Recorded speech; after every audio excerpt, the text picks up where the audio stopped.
Hello everyone, welcome to the channel. Hope you're having a fantastic day. So today we're working on the front seats of the 1978 Jeep Cherokee. Front seats, yep, they're getting replaced. I finally found a set of seats that I liked that were reasonably priced and in stock. Let me show you. So right here is the Corbeau Moab Seats in tan. This is the tan color.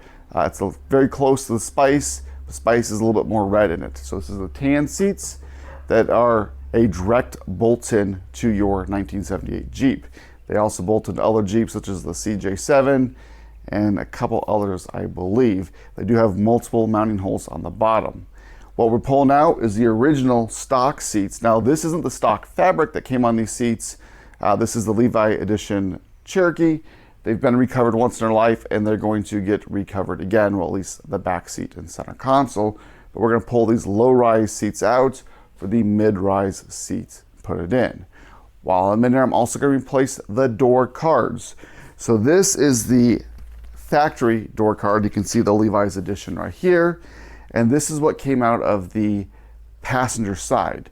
Not too bad. If you look at the back, it's water stained, it's disintegrating, it's garbage. What am I putting in there? Well, these are what I ordered. These, I believe, are from SMS Headliners and Upholsteries out of Georgia, and I like them so much I'm actually going to order some for the back. They're very high quality. As you can see, it's just your normal board, but just the quality and the look is very, very good. It also has all the pre-hole cutouts for your clips, and they do send a bag of clips with it. Now, while I'm in there, I'm gonna go ahead and put a new speaker because the ones that were in here, well, the one that was in here is non-existent. So I'm gonna upgrade to some Kicker 6.5-inch speakers. I've used these in other applications.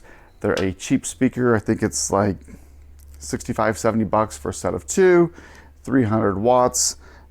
Just a nice quality speaker at a decent price. I already have the passenger side done, so I'm gonna go ahead and show you that here in a second to show you what the after looks like before we go to the before. Now on the driver's side door, it's a little bit different. I've been waiting on the parts. What I've been waiting on is the door handle mechanism. This piece right here, I think this came from Heritage Jeep or jeepheritage.com. It's a refurbished OEM parts, so I'll be putting this in. Now for you wondering why am I putting it in? Well, here's the original door handle. And I tried desperately to get it off. So basically, before I start any of my videos, I try to make sure I have all the parts. Sometimes it happens, sometimes it doesn't. Well, this one, the bolt had snapped off when I took it off. So I tried to drill it out and use an easy out, something. Well, I couldn't do that. I kept drilling a bigger and bigger and bigger hole. I'll show you that when we get over there. So I finally got this to pop off. And the reason it is broke, I don't know if the camera will pick it up, one of the previous owners epoxied this on. So obviously they had previously snapped it.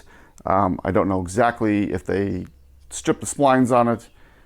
So they had epoxied it on there thinking no one's ever gonna take this off again. Well, I'm doing a mini little restore on this Jeep and couldn't get the door handle off with the door cards.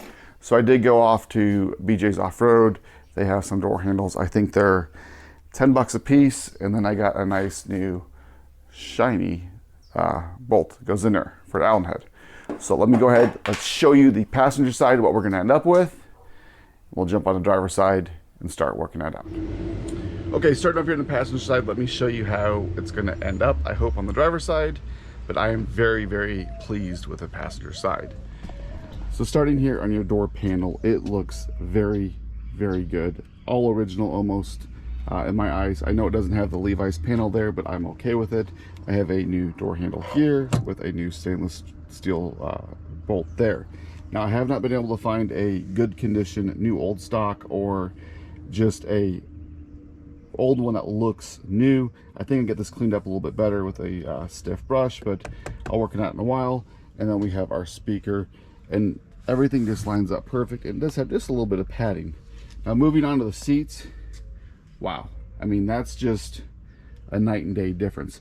This seat is bolted to the stock seat frame, as you can see there. It matches very well with the carpets and the door panels. They're not too far off. And then coming up in here, You got about 6 inches right here to the top of the seats to the headliner there, and then the new seat belts I put in match very well. The reason I got these seats here is because, well, they have this side just like that, and then the sliding mechanism still works.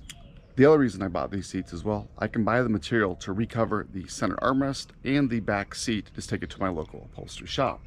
So that'll help out quite a bit and make everything tie in together, where I'm not going down to a local upholstery shop and they're trying to match the pleather, vinyl as they call it. So let's go ahead, let's jump over to the driver's side, let's get that disassembled and see what we're working with. Okay, so to start removing this door card, we're going to remove the window crank. Now it's the same size bolts if you had a handle on here, but as I've already said, this one's been drilled out. It's a 5/32 Allen head. Next thing you want to do is, if you have a door handle, go ahead and remove it. It's the same 5/32. It's splined on there. And now we're going to remove the door handle. It's held in by 4 screws. 1 screw on either side right here for this stainless steel strap, and then 2 screws right here that actually go into the door frame. So it's kind of a beauty trim right here. So we'll get that one out. And then this pops out. And that's all it is. You can see where the screws go on the end. And then you have 2 more screws right here.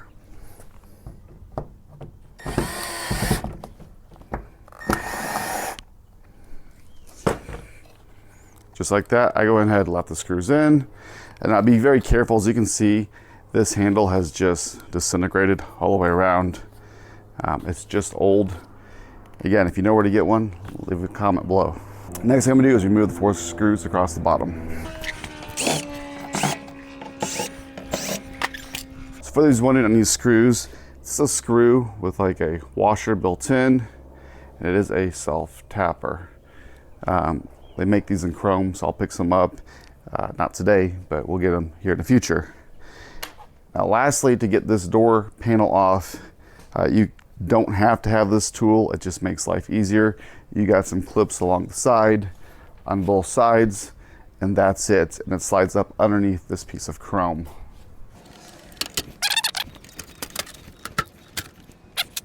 So here's your waterproof lining. That's piece of paper and been taped on. So how many times has someone been in here?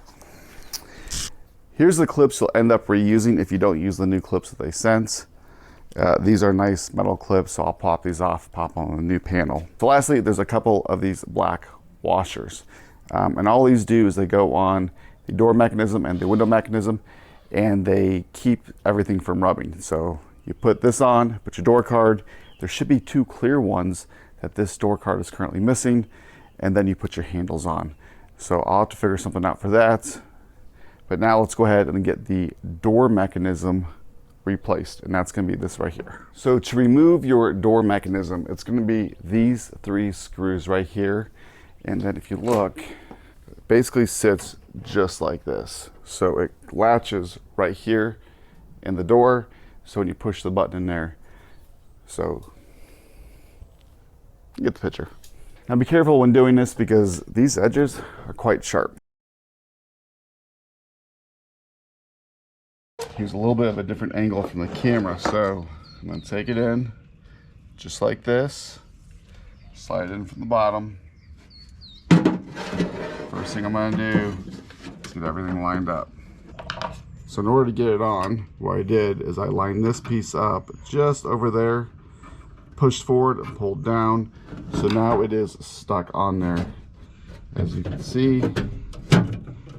And then we'll bring this bottom piece up right here, and it's going to sit just like this, line up with those holes.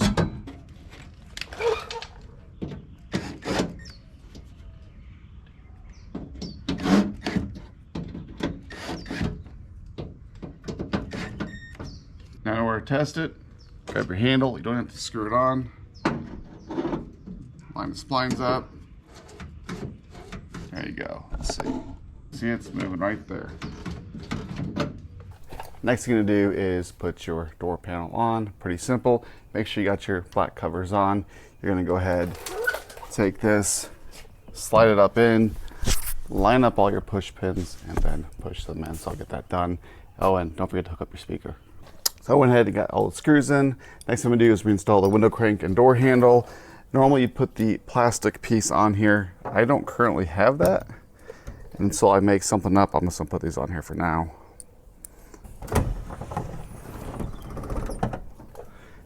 And the door handle.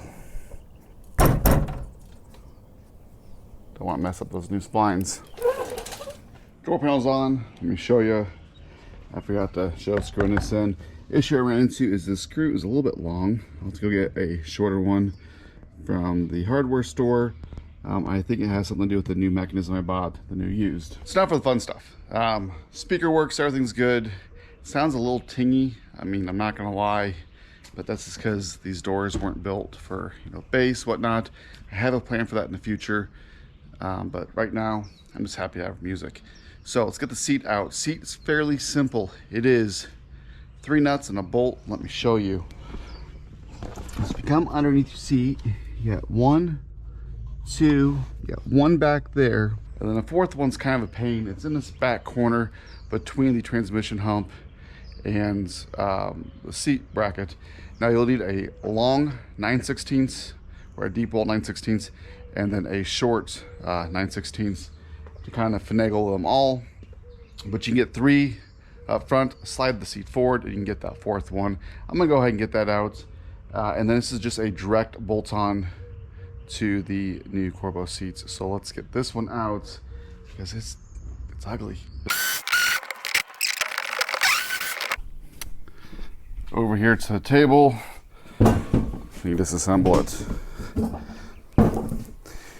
So you're gonna have to take off these bolts here, slide it up, and there's 2 more on the bottom. So let me see what size those are. So these are a 5/16 for these 4 bolts.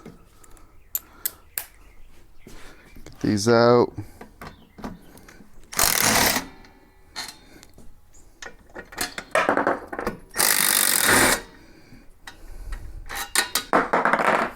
Now what you hear falling are little 1/2-inch spacers that somebody had put in here or their factory just to raise the seat up a little bit.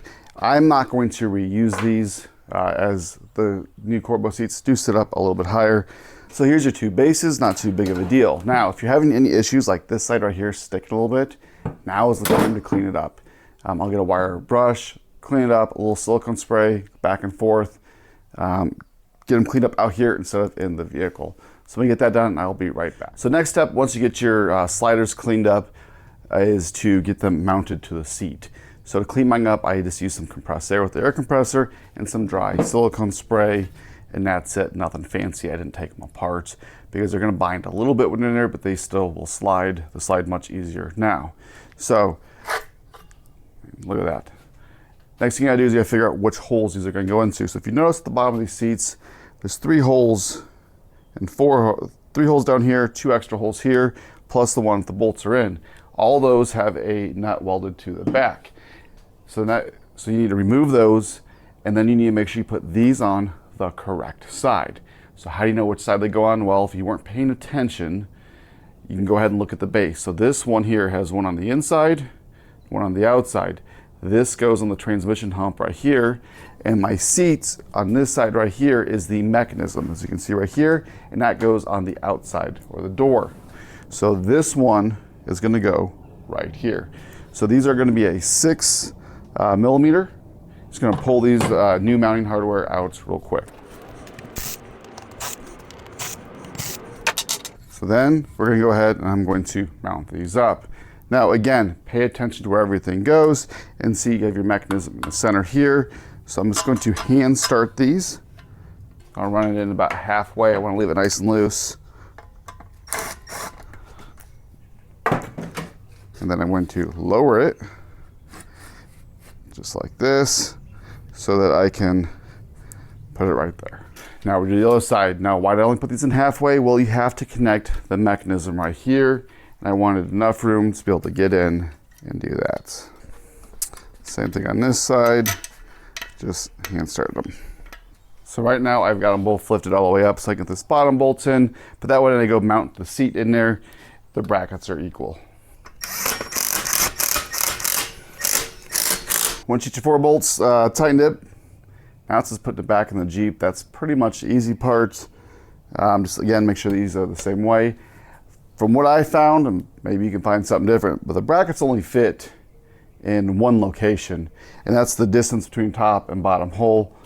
There's only one set of combinations you can really use to get fit, unless you're really got an oblong hole or something. So let's go ahead and get these back in the Jeep and finish this video up.